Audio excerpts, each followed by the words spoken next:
ladies and gentlemen, welcome back to Chill Time with Axlav, where we hear the cool cuts of the MLG soundtrack. My name is Turtle Biscuit here in our wonderful 32nd Floor Jazz Club.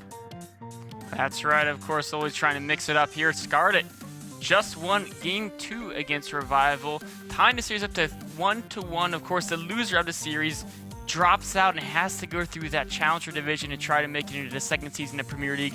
The winner will go up against Suppy for a chance to advance into the playoffs in that top 8 spot. Top 8 spots, huge amounts of money on the line even for top 8. I think that people have really got to look at the prize pool and just realize how important these spots actually are. Not only that, but if you reach top 8, you don't fall out of Premier Division anymore. That risk is not there. So not only do you get a big sack of gold bullion, and I assume that's what Blizzard issues it in. I mean, that would make perfect sense. It's either that or Bitcoin, I can't remember which. And then you get to stay in and play another season, which is ideal. Whereas the Challenger bracket, it's full of sharks, there's bears, there's tigers everywhere. There's so many scary players in there, but hungry foreigners and terrifying Koreans are down in that Challenger bracket, just waiting for these guys to descend. So one of them will advance to play against Suppy. And I'm not so sure about this series anymore, honestly. It's really hard to call. If Scarlett is able to pull out another brilliant build like that, then Revival's going to be in a lot of trouble. However, if Revival is able to play against something a little bit more standard, where he seems like he's way more solid, then this is going to be a difficult match for Scarlett. I feel they both do the exact same build. It's going to slightly favor Scarlett. She seems a little bit faster with some of the mechanics of the game. But if Revival can kind of do something that really catches her off guard. In fact, both players, the first game, the Masked Queen's really caught off guard. In the second game, the Ultralisk, Revival's like, what? And his whole army just disintegrated. This makes no sense. Where did my natural go, and why are there Ultralisks all over my army? It was so well played. That is a cool build, and I'm so glad I didn't play Zerg, because if I saw that on the ladder, I'd just quit StarCraft. But yeah, thankfully, Revival is a little bit more strong of mind than I am, and here we go. Belshir Vestige. What does Scarlett have in store? She is in the red trunks. She is playing Zerg to the northwest versus her opponent to the southeast position. Revival. What are you doing? He's gonna 9-pool. He is in the blue trunks to the southeast. This is interesting. I haven't seen a 9-pool on a 2-spawn map for a little bit. It is a recognition that the last map she did go hatchery first. And 9-pool versus hatchery first, what usually happens is if the 9-pool Zerg is conserved, they just go ahead, they'll kill the hatchery, and then it'll kind of stabilize things. Because if you don't kill the hatchery, go straight to the main, it comes this little kind of micro war. And a lot of Zergs nowadays are so good at microing drones against Zergans that if you can't get more than 1 or 2 drone kills, all of a sudden you're stuck with an opponent who has more drones and 2 hatcheries. Yeah, I mean, it's a risk as well, because anytime Scarlett is building up a lot of resources here, is probably going to hatch. I mean, obviously that would make the most sense here. There are 6-lings already on the way. Well, it's interesting, but yeah, I think that this is this is going to have to be a cancel, surely. So Scarlett's not going to be able to get into position to defend against this. One thing that's really key is how quickly she can identify the build. The Overlord, of course, will most likely see those Zerglings crossing the map unless Revival takes a longer time crossing the map to go around Overlord spots, but no, he's going straight towards it. And that actually is the better move, Scarlett because even if she sees it here, there's nothing she can do at this point. No, right? The build's already set. Yeah. It's a case of, right, okay, can I get Lings and a Queen out in time to save the hatchery? It's not about fighting now. These Lings will still take a while to kill a hatchery that's currently in production. Can that be actually done?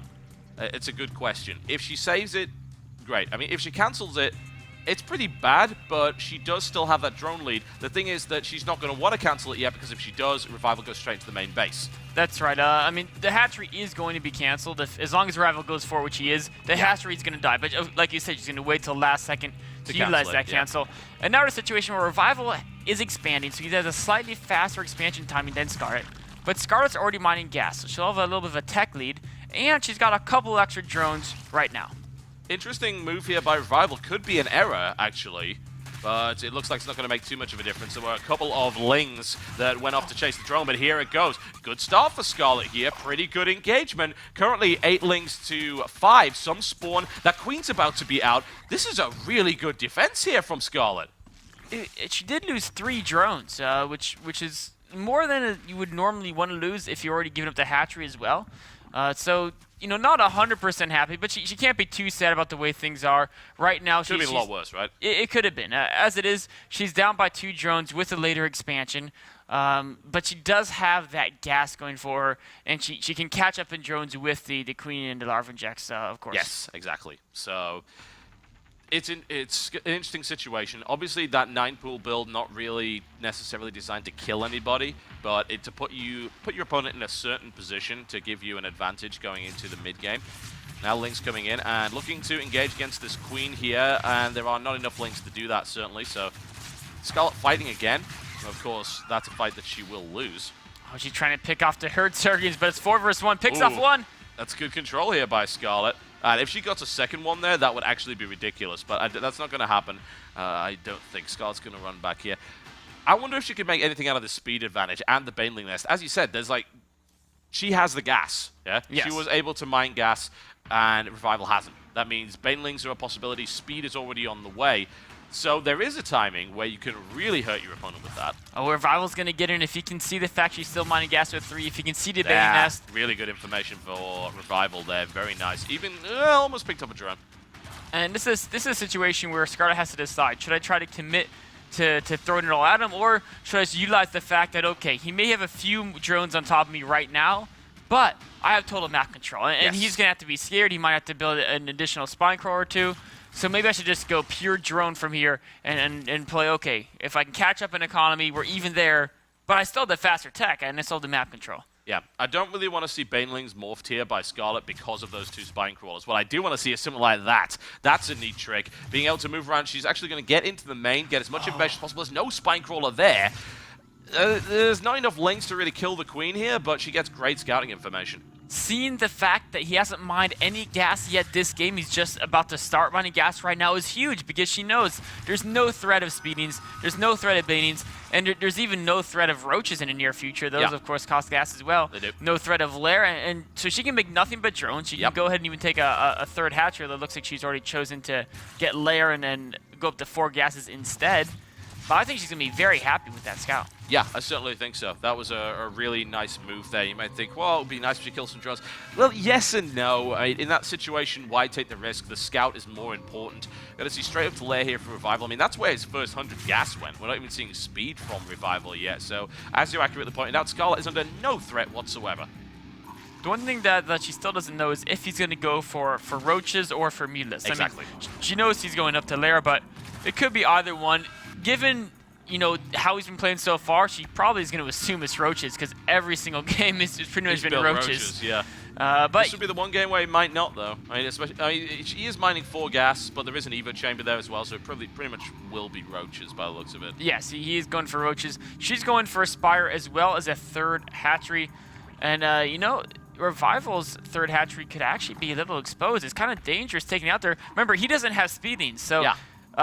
Yeah, there's nothing to stop her from just crossing the map with a couple speedings and killing that base. It's very hard for roaches to cover all the angles, because he didn't build... He tried to hide the roach war in Evo chamber. Yeah. So there's no wall, which means, yes, he does have 3 spines, but like 15 speedings could just run straight into his main right now, and he just lose a lot of drones. Revival's now moving out to place a spine crawler. Lovely use of the Overlord there to spread the creep to make that happen. Nice surround of the Queen, though, and Scarlett's going right for it, recognizing the weakness. Oh, surrounds the spine! But, of course, with the roaches there, she can't quite kill it. That would have been beautiful if there was nothing there to stop it from happening, but... yeah, this is now a position, of course, where she can try and pressure Revival. Is going for that Spire play. Revival with the Overseer has scouted the Spire, getting this double Overseer scout he does to make sure he knows exactly what's happening. Love it. But this time, instead of going for a Roach Queen Hydra type push, he's actually going for that 3rd base, and he's going for Infestation Pit, so we could see some Infestor play coming out. Oh, yeah, and here it is. There's the nice little run by coming in, doing some pretty decent damage. Even the mining time's a pretty bad thing, but already some damage being done. Good, decent, actually, yeah, pretty good control by Revival, to be totally frank. So it didn't do a huge amount. Again, gets scouting information, sees timings, harasses a little bit, and now, of course, the Mutalisks are in play. And are there any Spore Crawlers? He's building 7 right now. And Spore Cars kill Mutalisk so fast. Yes, Look at they that. Oh, 3-shot into Mutalisk. Yeah, they 3-shot Mutalisk. They're basically laser-powered these days. Not a good idea to go with them. And we are seeing some players start to incorporate a lot of spores. The problem is when you build a lot of spores, what does your opponent build? Loads of Zerglings, because it turns out you've got less drones and you just built a bunch of static defense that can't shoot Zerglings. But if you invest a lot in Mutalisks, they're still going to be a pain. And she's trying to find a position, but for the most part, there are so many spores all over the place. God, it's so powerful. A crazy amount of sack defense here by Revival. Scarlett, it looks like she's not joining up her third base at all. Not at all. So she's committing herself to basically killing him. Tons of speed. Oh, Revival scouts this. He needs to immediately put down some more defense and power out units, because that is a ton of speed banelings and speed Zerglings outside of his base.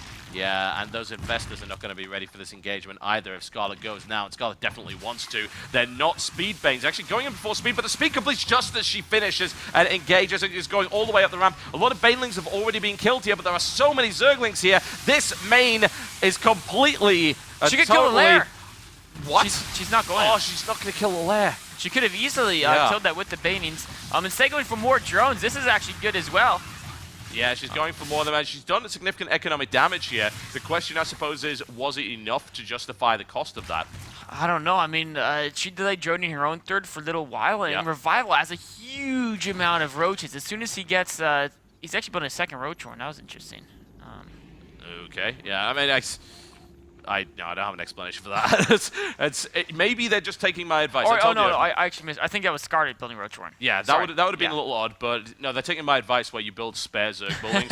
It's the new meta. It'll happen in like 2015, but one way or the other, it's definitely hard to say whether or not that did enough damage. It definitely gave Scarlett an economic lead, but what worries me right now is that Revival's starting to build up this gigantic roach army, and is getting a good infestor count in the mix as well.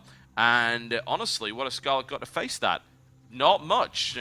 No infestors, only 5 Mutalisks available, inferior upgrades, and the Hydra Den being down for Revival really throws a potent punch into that composition. I mean, Revival's ahead in every way right now. He's even got a couple more drones on Scarlett. He's adding more drones. She's trying to get a roach army because she recognizes the fact that he's got a ton of roaches and can cross the map and attack her. But Revival right now, in addition to his roach army, which is as big as Scarlett's, like you mentioned, he's got the infestors, and he has the ability to add on Hydratus, which he's using, which he's doing so right now. Yeah. And that's a much better composition, of course, than pure roach in pretty much every possible scenario. And everything is going the right way for Revival there. That attack by Scarlett certainly did some damage. Would have been nice to take the lair out. Since that didn't happen, it's a little bit annoying. Scarlett is taking an unusual decision here to go for the Tunneling Claws upgrade, not something we usually see for roaches. Well, the bird infestors got past last game. Maybe this game, the roaches might, yeah. There are a lot of spore crawlers, though. It's going to be a little bit trickier. Of course, if the Mutas can snipe the Overseer, she could use that ability during the battle to great effect. That would be pretty cool. And there's actually only 2 Overseers out on the map here for Revival, unusually less than we often see from him there. The problem is, like, even if you lose the Overseers, you can build another one like 30 seconds flat, and there's always Overlords around to use for that. So it's going to be interesting. That's all I can really say in that regard. The Mutas are now dead, so they're not really going to be picking off anything, unfortunately. And Tunneling Claws isn't quite done yet. A great position for Scarlett. Yeah, it was really, really nice. She was able to get a fantastic concave from both sides, but with the Fungals and the Hydralis in the mix, will it be enough? We will find out as Scarlett continues to try and smash her way through here. The forces of Revival are currently crumbling, but the reinforcements came in from the left flank, and that drives Scarlett back. Oh man, the upgrades and a composition was superior for Revival in that engagement. He's pushing forward here. Scarlett trying to regenerate using Burrow, but like you said, it's pure roaches versus a stronger amount of roaches with Hydras and infestors behind them. Again, a good concave for Scarlett from both sides, but of course the number of units for Revival may very well be too damn high. The infestors burrow in there. They're going to try and get into the main base. The reinforcement rallies will kill this army, though, for Scarlett. Nicely engaged, but Revival is building a lot more units behind this. It's not done, and has now got a bunch of infestors in the main, which could wreak havoc. If Scarlett can stabilize and find infestors, she may find a way back in the game and she can get all those infestor kills. Unfortunately, Revival just keeps streaming unit after unit after just unit. Keeps hitting her and hitting her. yeah, you took the first fight, what about the second, what about the third? Don't have the means to do that, and now Revival comes down on that natural with 180 supplied and 90, and plummeting rapidly, and there's the GG, and Scarlett, fortunately, out of the tournament there, having taken one map. She will fall to the Challenger division.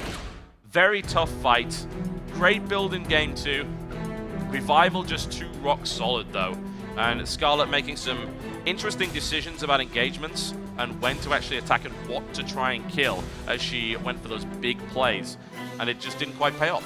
You know, I don't know if I've ever seen a Zerg try that type of bust she did, with the mass speed baiting bust against an opponent who's massing roaches. Yeah. And it really, I mean, even if she got the lair, it still might not have been worth it, because that's so much gas. The baiting speed upgrade, and I think she made something like 35 speed baitings.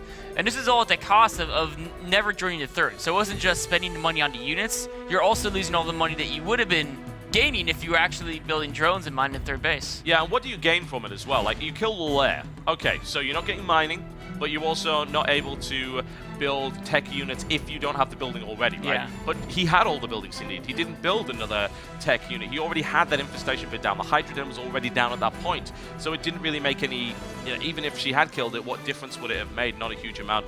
An interesting decision there. Didn't pay off, unfortunately, for Scarlett. Now, of course, she will be going down to the Challenger League. In a decent spot in the Challenger League. You don't go straight back into the round of 40 because obviously you've already advanced to the Premier League. But we will be going through to an interview with the winner, of course, translation provided by Juani, and that will be on the main stage with Revival. Take it away. Thank you so much, Total Biscuit and Axlab. Great commentary once again, and I am here with our winner of the losers match, of course, Revival, taking the 2-1 over Scarlett. And let's go through the series a little bit. Did that kind of go how you expected? That's my first question. 이번에 스칼렛 선수를 상대로 해서 본인이 생각했던 대로 성과가 나온 것 같아요. 실력이 나온 것 같아요. 네, 1경기도 그렇고 예, 제 전략이 잘 먹힌 것 같고, 근데 2경기가 좀 말렸던 것 같아요. 예. 그리고 3경기는 괜찮게 흘러가서 분위기가 저한테 온 것 같아요.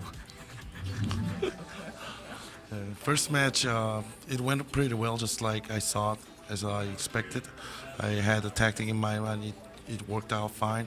Second match, I played kind of sloppy, so I lost it. And third match, everything was good and it worked out fine.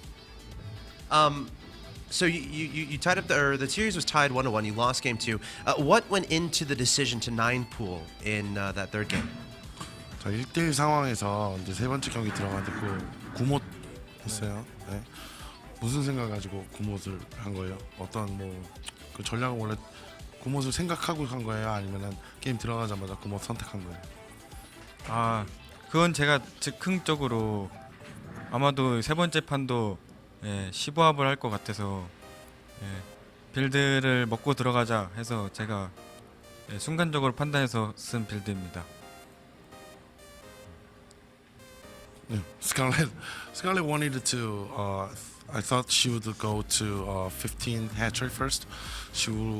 I pretty much thought that she would go to 15 hatch first, so that maybe I should go on aggressive in the beginning, so that I can be ahead of her. So I chose to do the 9 pool.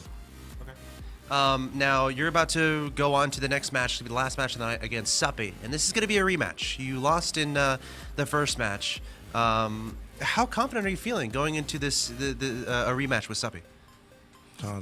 서피 선수는 이제 재경기를 하는데 지금은 이제 어때요? 이제는 자신감이 있냐? 한번 졌는데. 아까 제가 이길 수 있는 경기를 안타깝게 져가지고 굉장히 아쉬웠던 것 같아요. 이번에는 실수하지 않고 최선을 다하겠습니다. I had a match when I was playing against Suppi. I was very far ahead, but then I lost it. So I blew that away. I blew my chance to win. So I'm not gonna make any mistake in order to win this time.